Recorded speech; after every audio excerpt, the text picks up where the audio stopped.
the rudder! Raise the sails! Raise the sails! Captain, an unidentified ship is approaching. Over. Roger.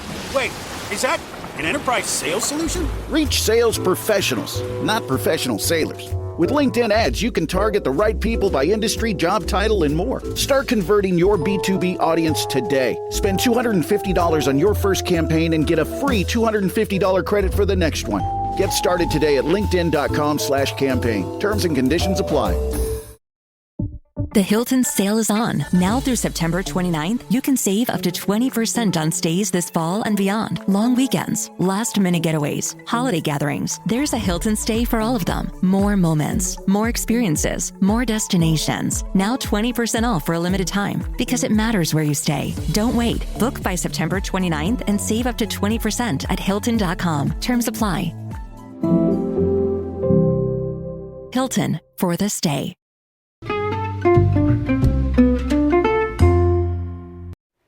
Hi, everybody, and welcome to the Dr. Psych Mom Show. Today, I am going to be talking about the cognitive switch from being a low-functioning normal person to a high-functioning person with depression, anxiety, pain, or chronic illness. And that is a cognitive reframe that has helped a lot of my clients. And as you know, I've struggled with chronic pain in terms of migraine and depression throughout my life, and this is helpful to me as well. And I will get to all of that as soon as I tell you to subscribe. My most recent subscriber episode was Strangely Expecting the Worst Can Transform Your Life for the Better. And over about 200 something more subscriber episodes if you subscribe. So 25% of my episodes are for pay for $8.99 a month, and it's really a repository of a lot of interesting stuff. So definitely subscribe. And also, I do have the Midlife Women's Group coming up starting October 16th. So if you're a midlife woman, then join my group. It's going to be fun, and you could learn about it. I have a link in the episode description. Anyway, so a lot of us who struggle with depression, anxiety, pain, anything, really anything, illness, back pain, IBS, just any sort of chronic condition. It feels very scary to make that your identity, to like really own it, to be like, this is somebody, I am somebody who will always struggle in these ways. It's going to wax and wane. Or like PMDD, for example, like every time before my period, I'm going to be massively depressed. Seasonal depression, it's going to come back every year. Like whatever the case may be, it really feels like you're giving up on yourself if you say that you will struggle with this forever. And so ironically, this makes you not see how well you're doing. So for somebody who is a high-functioning person with depression, right, that person still goes to work, that person still parents, that person still socializes, they may exercise, but on other days they're depressed and they cannot do those things, which is understood because they have depression. Like that's a key part of who they are as a person, right? And so if they identify as a normal person, like a person who doesn't really have trouble, but every so often is depressed, but we can't really talk about it because that's not their identity, then that person is going to overbook themselves. They are going to push harder than they should, and they will ironically end up in a deeper depression, right? Because they're trying to act as though they don't have depression. So they're trying to exercise as much, stay up as late, socialize as much, whatever it is. And by the way, this, of course, does not preclude trying to treat your depression. Like, of course, you should constantly be trying to work on whatever you have. But there's also an acceptance piece, which ironically makes it easier to change. And that's DBT is based on this, quote, dialectic between acceptance and change that ironically you need to accept yourself in order to fully work on change. And so, because otherwise you're like ignoring reality, and ignoring reality is not healthy, to put it mildly. And so, when people act as though they should be able to do what everybody else does, then they end up being this low functioning normal person. That's kind of their conceptualization. They're like, well, I'm just a regular person, so why can't I do all these things that everybody else can do? And the reason is because you have a condition. You know, it would be like somebody with diabetes saying, why can't I just go for a hike and not take any insulin, with me at all, and not put my Dexcom in or whatever? Well, because you can, because you have diabetes. Why can't somebody who has their period just be somebody who doesn't have their period? Like think about it. It's so ridiculous for any other like biological thing. Like, oh my God, I didn't try hard enough, I'm losing my hair. Like, for a man to say that, it has nothing to do with how hard you're trying. You're like an aging man who is losing your hair. You want to try Rogaine? Fine. You know what? If it has side effects, you're going to have to stop trying Rogaine. And so understanding that this is who you are somebody. Most depression is chronic. Most of it isn't just one time in your life. Even postpartum, it goes away and then it comes back as another form of depression later on because you're wired for depression. And why? Because I've told you this a lot, because of a genetic loading combined with environmental factors. But honestly, for all of these conditions, ADHD, that's another one. I mean, I'll get to that in a second. But for any of these conditions, so much research is increasingly showing how genetic it is and how people haven't realized that genetics is the most important thing, which is ironic because like people breed animals from two animals that are supposed to then come out like the original animals. And then with humans, we're like, oh, I don't know. Both my parents had ADHD, but maybe I will, maybe I won't. Like, no, what? Like, really likely that you will. So point being, ADHD, let me get into that. When people fully own that they have ADHD, and I work with lots of guys who have ADHD because this leads to relationship problems, and women who have ADHD, and I just did a podcast, ADHD and women.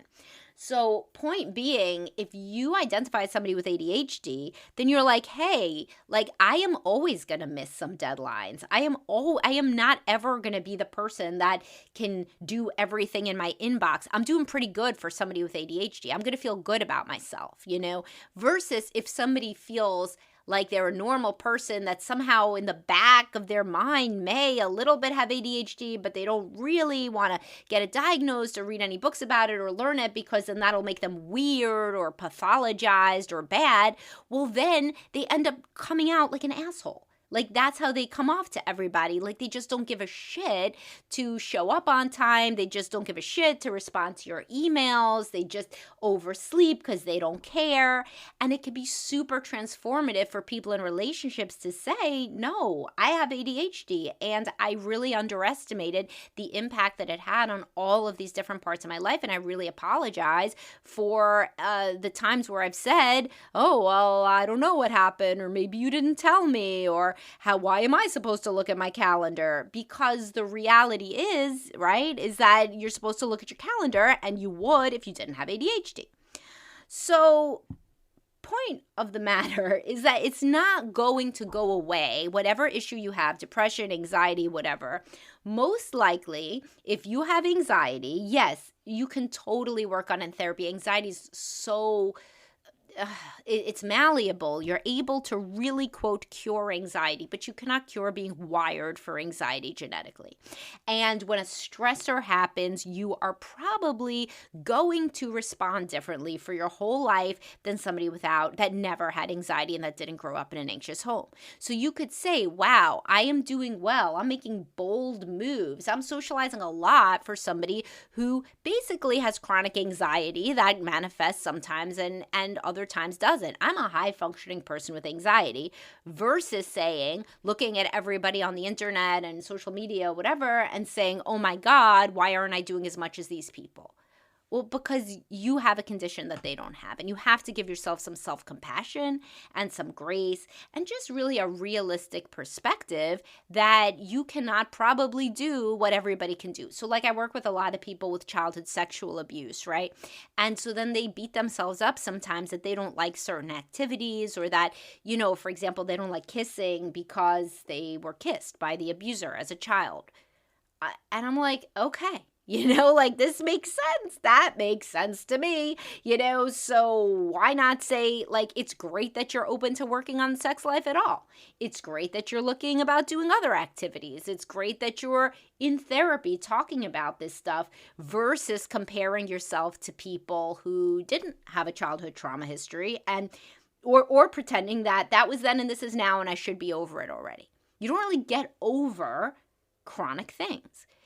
Therapy can help for sure, 100%. You can help with your reaction, your hypervigilance, your nightmares, like all these just PTSD symptoms that people have from trauma, but you're never going to be somebody that didn't happen to. You'll have more empathy for people who were abused forever because you were abused. You'll have, this is part of your life experiences, this is part of the set of experiences that makes you you, and it's not just gonna be eradicated, not by therapy, not by anything.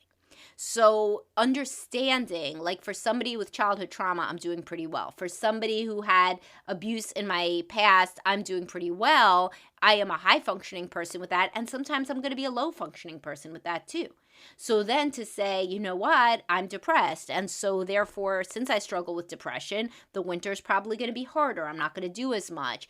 If a stressor happens, I'm going to get more upset than average, and that's understandable. This is how support groups work, by the way, is that people talk to other people that have the condition, which is predicated upon admitting that you have the condition, which in and of itself, as I'm telling you, can be very useful and helpful and really change the frame. And so instead of pretending that you don't have something, you talk to other people who have the thing and you see how they're coping and you give yourself some grace and compassion. A lot of this is about self-compassion. And like if your child was anxious, you would not expect them to act like a non-anxious child. You probably wouldn't ever expect that.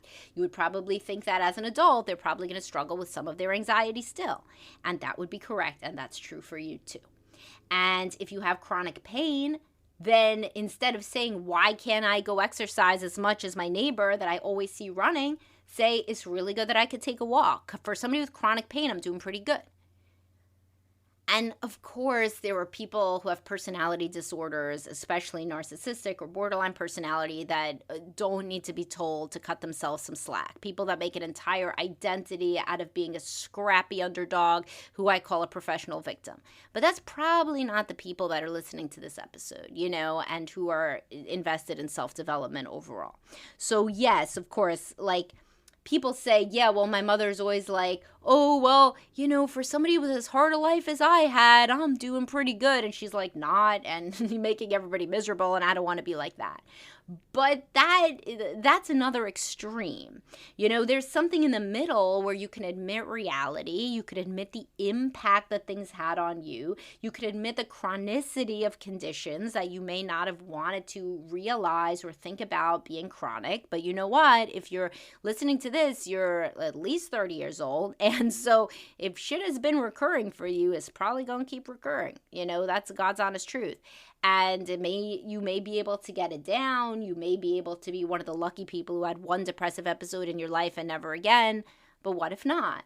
You want to be somebody who's able to say, oh, my depression is coming back, instead of blaming the entire world around you, saying, why is everybody such an idiot? Why is my job so terrible? Why is my husband so terrible? And instead be like, oh, I'm depressed again, right?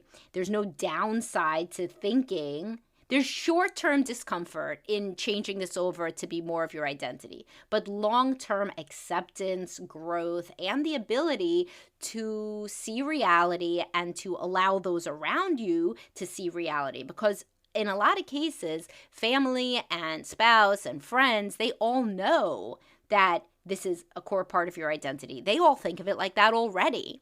and you're the only one who pretends that it's different. And when you finally admit, yes, you know what, I'm somebody who struggles with X or Y or Z, people are like, oh, well, yeah, I mean, I knew that, of course. And they'll even say, and you do pretty well for somebody with this or that, or you do great for some, I would never know. That's usually a lie, but sometimes it's real. But you know what? If they really would never know, if friends, family, etc., would really never know that you have depression or ADHD, then you are using so much energy to like do so well outside the home that at home you're probably crashing and burning and being 10,000 times more difficult, irritable, and exhausted than you think. So admitting that you have a chronic condition can also help your home life, because then you don't have to be overcompensating so hard like the duck on the surface with the feet, go swimming underneath. You don't have to be that. You could just be like a duck. You don't have to be like a duck that is frantically scrambling underneath the surface while acting calm on the outside. You can more accept that you are what you are. And there is no condition, no dynamic that is not improved by somebody who is real, who is genuine, and who could admit that they're not perfect. So what this really is admitting that you're not perfect in a specific way, and then giving yourself more grace and tolerance while accepting and while working on it too. So again, this does not preclude going to therapy or taking meds or anything. I'm not just saying, oh yeah, accept you have ADHD, and then just say, oh, fuck everybody, I'm never going to show up anywhere. No, that's the opposite.